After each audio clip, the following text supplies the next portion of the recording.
Hello and welcome to the Green and Gold Gridiron Show. I'm Margot Morin. I'm Chris Sheets from the Kissin' Country Morning Show. Well, Margot, you know what? Fall is officially here. The weather's cooling off, but the football season's just heating up, and we got one hot show for you today. We certainly do, and we're starting it off with an Edmontonian and alumni member of the Eskimos, Rick Walters, in today's fifth quarter.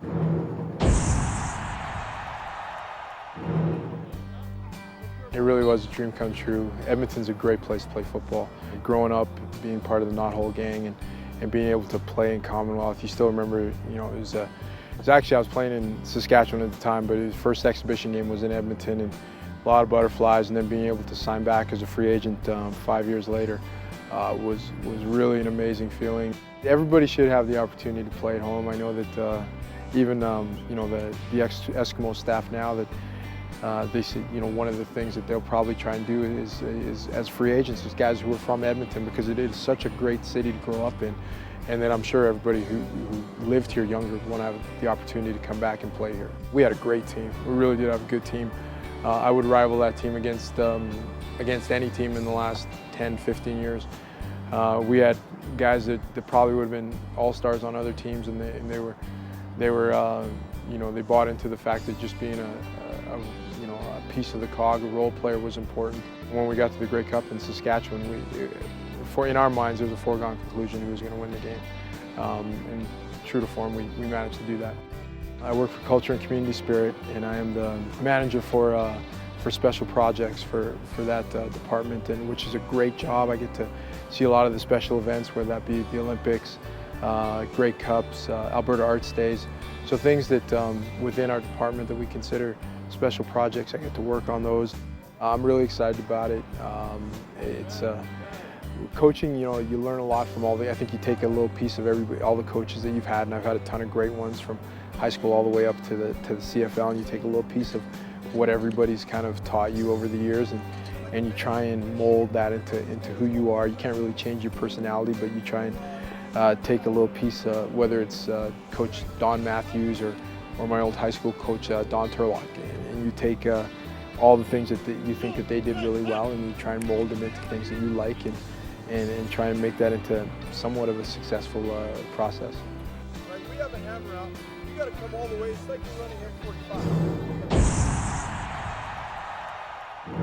You know, Chris, that would be pretty amazing, playing football games in front of a packed Commonwealth Stadium in Edmonton if you're from Edmonton. Absolutely. I just do the on-field stuff, and it's a thrill for me, so I can't imagine. Up next, we're going to check out the artistic creations of former Eskimo running back Daniel Porter in draw play. Okay, we're here with Draw Play with the Edmonton Eskimos. You're watching the Gridiron Show. I'm Dave Jamieson, and with me today is Daniel Porter. Daniel. Do you do a lot of drawing? Not at all. Not at all. Okay, perfect. Then let's get after it. I'm going to hand you a card. Go for it. Let the guys see the board. Star. Hat, sombrero. Hold on. House. Barn. There you go.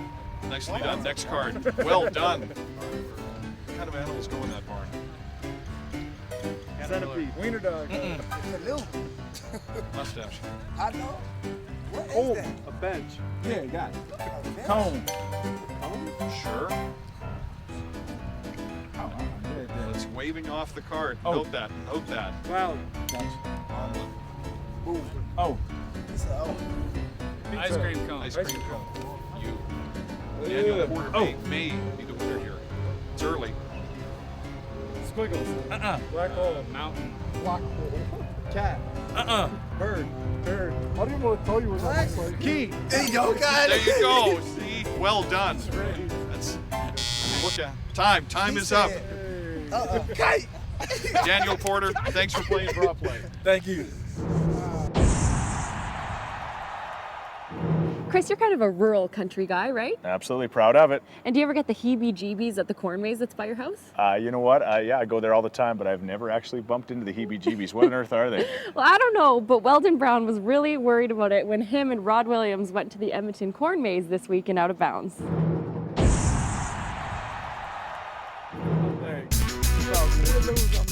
We was in the Houston airport. I didn't talk to him until we got into Edmonton. And I guess that's the first time I talked to him. I met him. Yeah, I noticed that guy sitting over there looking like me with his hair. Both hairs, our hair twisted the same. So I was like, who is this guy? I wonder if he's going to the same place I'm going. So, you know, I knew him since that day. Rod lives right down the road from me, like an hour and say 45 minutes in Monroe, and I'm in Shreveport. Never knew anything about the guy. I went through I-Tech, he went to Alcorn, so, you know, my first time meeting him, I was like, man, this dude kind of looked like me. I'm like, what's going on? Like, you know, my brother from another mother, and I'm like, all right, you know, thank you, Lord, for sending somebody, you know, that kind of know what's going on, and we share the same deodorant, whatever it is, you know, like I said, that's my brother from another mother. When we got to Edmonton in training camp, I said something to him then. We kind of related, you know, we had liked the same thing and just two of the same type of guys. Nah, I don't get that good. I got my own place, he got his own spot. No, I stay way north, he stay way south. Well, we see each other like we meet different places and just kicking and hang out. This is my first time through the corn maze. Hopefully I can pick up some corn and take it home with me. But if not, it's okay. But never been through a corn maze. I just pass by them and keep going. Well, I got the map. I used to have my GPS, but I ain't got my GPS. I had to go by the map today. No, I was just hoping I didn't run into Jeepers Creepers. You know, that's the only time I seen a corn maze. So, pretty much, you know, y'all told me it was a maze, and that's what I expect to come to see. Rod not gonna catch me. Oh, we're always competitive. If it's video games, if it's who can eat the most, no matter what it is, we always compete. We supposedly had played each other in high school in football. He went to Richmond, I went to Bossier High. And I keep telling him I scored 5 touchdowns on him. I got the film. He don't believe it. And I'm telling you, I think I set out the whole third quarter because of cramps and scored like 2 more touchdowns in the fourth quarter. And we won the game by like 10 points. But he don't believe me though. Yeah, he always want to compete, but he always loses, you know what I'm saying? Just like this competition right here, he about to lose. Who you think? I always win. I got to.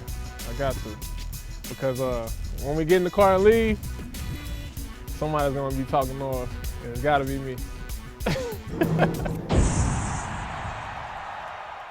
Remember to tune in next week when we find out who wins the race as Rod and Weldon make their way through the Edmonton corn maze. Yeah, up next is a good friend of mine, co-worker, does a great job doing play-by-play on the S Games, Morley Scott.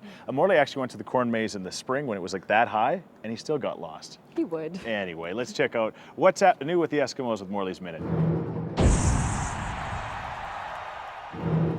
All right, Chris, thanks very much. We're here with Adarius Bowman. You've been back for 3 games now, Adarius. How's the body feeling? Oh, feeling great. The biggest thing is just try to get on a winning streak, man. You know, it's been like win-loss, so we're going to try to break that habit. It's all about consistency, right? It is, man. You're right about that. Tell me a little bit about the offense going into this game now. You guys have not played a game with everybody back until last week. Mm-hmm. A little hiccup. I think maybe everybody's got another week of practice this week. Yeah. You're looking forward to this game just for the opportunity of, especially against BC, who beat you guys so badly, with everyone out of the line just saying, hey, this is who we are. Man, not just because of BC, but because I just enjoy going out to play. But talking about that BC thing, I think it is a thing where guys want to get back into the mix and go back out there and to play with your whole squad behind you. I know last week we got JB back. Like all of me, Fred, and everybody else, you kind of had those weeks where you need to get your legs back under you, you know what I mean, get back in the pace of the game. So I feel like at times that might have played a part, but the biggest thing, we just had to execute a lot better last week.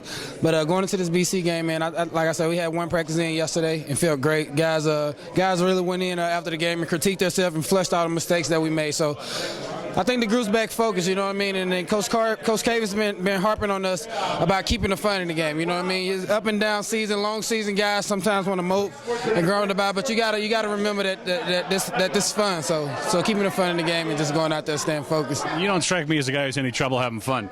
Nah, never that, man. I try to keep the fun in there. Are you looking forward to seeing the new stadium? Always, man. I've been hearing a lot about it, you know, and actually just going out through my career up in the CFL, I've kind of missed those BC games a few times from injuries or whatever the issue's been, so I'm very excited about going out there. All right, good luck. Appreciate it. That's Adarius Bowman. Well, that does it for today's episode, but remember, you can check us out next Wednesday starting at 4:30 p.m. on Shaw TV Channel 10. And of course, you can check us out online anytime at esks.com and shawtv.com. Absolutely, Margot. Games are getting bigger. Of course, this week the Esks head west to take on the much-improved BC Lions. Friday, September 30th, 8:30 start for that one. You can listen to the game live on the station I proudly work on, Kissin' Country 103.9 on the FM dial, or also check your Shaw HD listings. But until next time, go Esco! There you go. We made a good eye contact on that was one. it. You Go. can check us out anytime online at esks.com and shawtv.com. Absolutely. You can listen to the game live on my radio station. Well, it's not my radio station. If it was my radio station, I'd be on a beach somewhere. But Kissin' Country 103.9 dials, or check your Shaw HD listings. But until next time. Go Esks! Where were you on that one? I just took a breath and you were in.